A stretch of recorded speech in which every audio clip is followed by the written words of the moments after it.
उत्तराखंड, जिसे हम देवभूमि कहते हैं, वहां की भौगोलिक चुनौतियां किसी से छिपी नहीं है।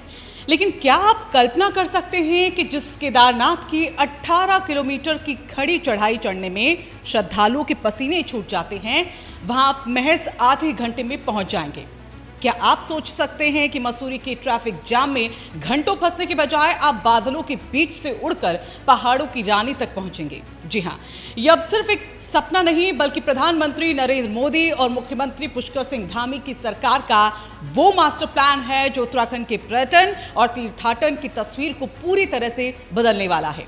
केदारनाथ से लेकर हेमकुंड साहिब तक और मसूरी से लेकर जागेश्वर धाम तक उत्तराखंड में रोपवे क्रांति की शुरुआत हो चुकी है। नमस्कार, आप देख रहे हैं रायशुमारी और मैं हूं ऋतु बिष्ट। इस वीडियो में मैं आपको बताऊंगी कि कैसे ये रोपवे प्रोजेक्ट्स न सिर्फ दूरियां मिटाएंगे बल्कि उत्तराखंड की आर्थिकी की नई रीढ़ भी बनेंगे। इसके साथ ही जानेंगे उन 4 बड़े प्रोजेक्ट्स के बारे में जो आने वाले वक्त में दुनिया के लिए एक मिसाल बनने वाले हैं। उत्तराखंड के दुर्गम पहाड़ों में सफर करना हमेशा से एक तपस्या जैसा रहा है, लेकिन अब इस तपस्या को सुगम बनाने की तैयारी भी है। उत्तराखंड सरकार के पर्वतमाला प्रोजेक्ट्स के तहत उत्तराखंड को ऐसे 4 तोहफे मिले हैं जो राज्य के पर्यटन इतिहास को बिफोर और आफ्टर में बांट देंगे। सबसे पहले बात करते हैं दुनिया के सबसे चुनौतीपूर्ण और सबसे ऊंचे रोपवे में से एक सोनप्रयाग केदारनाथ रोपवे की।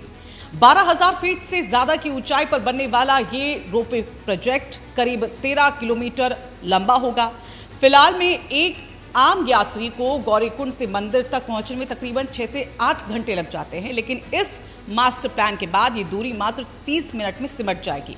ये सिर्फ समय की बचत नहीं, बल्कि उन हजारों बुजुर्गों और बीमार श्रद्धालुओं की उम्मीद भी है जो शारीरिक असमर्थता के कारण बाबा के दर्शन नहीं कर पाते थे। केदारनाथ के बाद इस कड़ी में अब दूसरा सबसे बड़ा नाम है गोविंद घाट से हेमकुंड साहिब। सिखों के इस पवित्र धाम की चढ़ाई केदारनाथ से भी कठिन मानी जाती है। यहाँ ऑक्सीजन की कमी है और रास्ता बेहद पथरीला, लेकिन 13 किलोमीटर लंबा ये रोपवे इस सफर को एक सुखद अनुभव में बदलने वाला है। लेकिन दोस्तों, बात सिर्फ धर्म और आस्था की नहीं है। इस मास्टर प्लान में आधुनिक पर्यटन का भी पूरा ख्याल रखा गया है और इसका सबसे बड़ा उदाहरण है देहरादून मसूरी रोपवे। अगर आप कभी वीकेंड पर मसूरी गए हैं तो आपको पता होगा कि मस्ती से ज्यादा वहां ट्रैफिक मिलता है। 5 किलोमीटर का सफर तय करने में कभी कभी 3 घंटे लग जाते हैं, लेकिन ये रोपवे सीधे देहरादून को मसूरी के लाइब्रेरी चौक से जोड़ देगा। यानी अब पर्यटक अपनी कार नीचे छोड़ेंगे और बादलों की सैर करते हुए पहाड़ों की रानी पहुंचेंगे। इस मास्टर प्लान की चौथी महत्वपूर्ण कड़ी है कुमाऊं का जागेश्वर धाम। मानसखंड मंदिरमाला मिशन के तहत जागेश्वर में रोपवे का निर्माण न केवल श्रद्धालुओं के लिए होगा, बल्कि इस क्षेत्र के इको टूरिज्म को बढ़ावा भी देगा। इन योजनाओं से रिवर्स माइग्रेशन यानी कि पलायन को रोकने में मदद मिलेगी। जब रोपवे स्टेशनों पर दुकानें बनेंगी, होम स्टे बढ़ेंगे और लॉजिस्टिक्स की सुविधा होगी, तो पहाड़ के युवाओं को रोजगार के लिए दिल्ली और मुंबई की ओर भागना नहीं पड़ेगा। हालांकि इन बड़ी परियोजनाओं के साथ चुनौतियां भी कम नहीं है।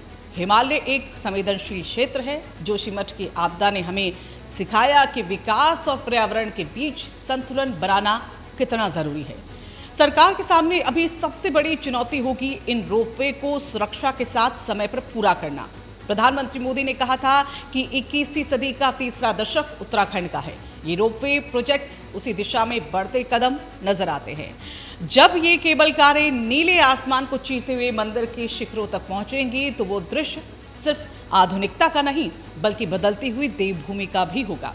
उम्मीद है कि ये प्रोजेक्ट्स समय पर पूरे होंगे और आम आदमी का पहाड़ का सफर सुरक्षित और सुखद बनेगा।